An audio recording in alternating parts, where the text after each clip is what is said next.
What's up, fight fans? John Uddin here, coming to you outside of the Octagon for a very special rundown from the world of mixed martial arts in 2016. Through the medium of music, I am going to be giving you a wrap up of what's gone down. Oh, what?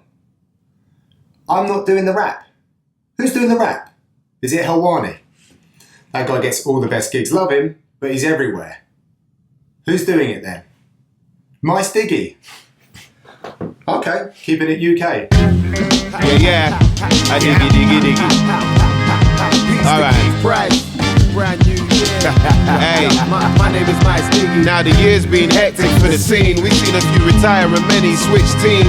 And though doing the Billy Strut seems to be every kid's dream, here's an MMA wrap-up for 2016. Now the first big fight to set it off was meant to once announced. We knew it had fight of the year potential. By the end, we could tell they gave us more than they promised. So I gotta give that award to Lawler and Condit. That 5-round display of pure heart was tremendous. Epic ending when both had their arms on the fences. A true display of guts entertaining us. Like when Kimbo was trying to get Dada to flash his baby nuts. No need to mention their fight. That one was slower than Shamrock's reaction to a nut shot. Speaking of which, let's take note and remember never to upset a drunk Juliana Pena. Alright, let's get into it. Personality of the Year awards gotta go to Derek Lewis. In the cage, the Black Beast proof he's one of the scariest. But on social networks, dude's hilarious. Before Cole Miller got his tickets to the back row, we saw the presser with McGregor dressed as El Chapo. He planned to move up and get the 155 strap, but Dos Anjos' foot didn't like that. So they brought Nate in as a late replacement. And boy, did Nathan make a statement though. McGregor did his best to push his buttons. Diaz made him tack quicker than yelling out. You do fucking Most Norton. were shocked and worried that Connor's rise would have suffered, but Nate was like, Hey, I'm not surprised, motherfucker. so a rematch was set, Nate was all in. Connor did more cardio and less steaks in the morning, but through all the water bottle throwing and the monster can attacks, we were wondering where Id of War was at. C-Mac won the rematch by decision, so now we could continue on his mission. Cause being king of 2 divisions was a title he was out to get. The lightweight champs who he planned to devour next. And since RDA lost the belt to Alvarez, McGregor dealt with him. Now there's hardly any doubters left. History made us such a peak, something sweet though. They only let him run with both titles for a couple weeks. He's probably fighter of the year for most listening, but I'm giving that award to Bisping. I mean, he beat Silver to decision, even though the Spider dropped him. Stunned Rockhold, then took the title from him. And even though Henderson gave the count a tough fight, who else could do all of this with one eye? Other standouts not hard to admire. Me, Miocic and J-Check and Marlon Marias, Holloway and yeah, both deserve to remain here. Angela Overkill Hill had a great year. Mighty Mouse is on the street, that's astounding. They even built a whole tough season around him. Elliot did well, but he soon found it hard though. But nothing like Fedor did with Maldonado. Holly was the champ who lost the belt to Tate. Made a mistake in the last round, couldn't escape. That upset of the year had us quite impressed. But then Cupcake got upstaged by Lioness. Shouts to Nunes, watch her as she's rising. The rumor is she might have sent Ronda back in hiding.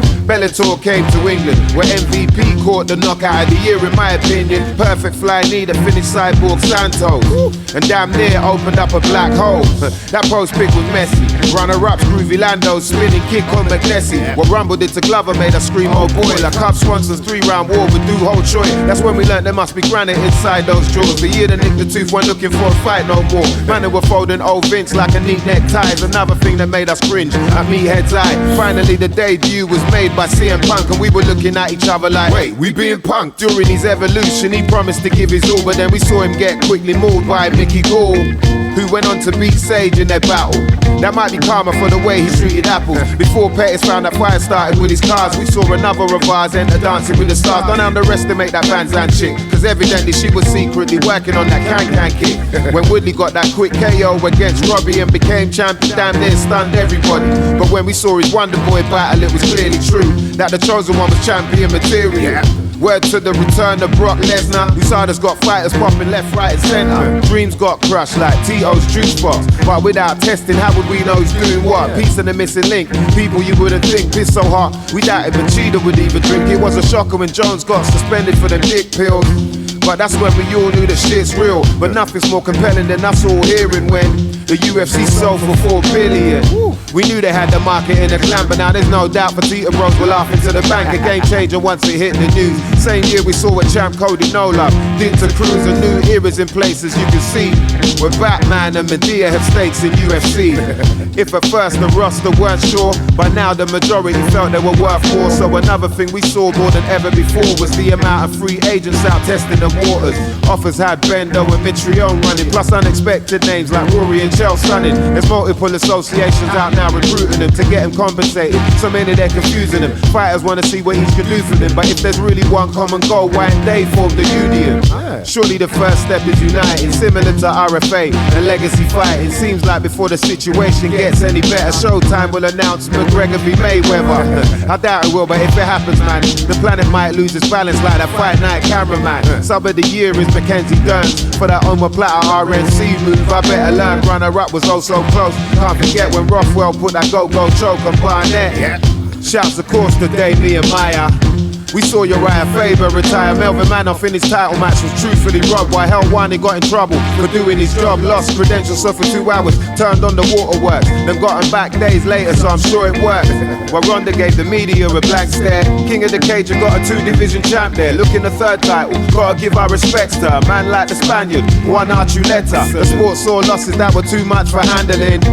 R.I.P. Kevin Randleman, Jordan Parsons, Ryan Jimmo, Joao Carvalho, Josh Shaman, and Kimbo. Speaking of people we miss, I dedicate my next shout to the crew of Inside MMA. Peace to Kenny and Bass, always love your reports. Can't thank you enough for what you've done for the sport.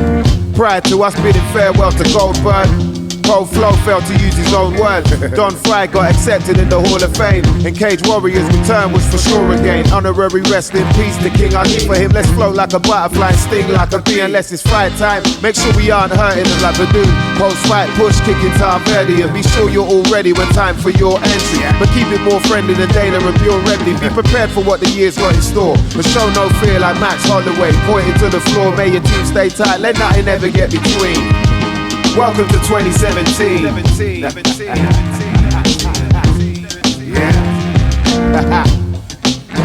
Yeah. Mother lovers.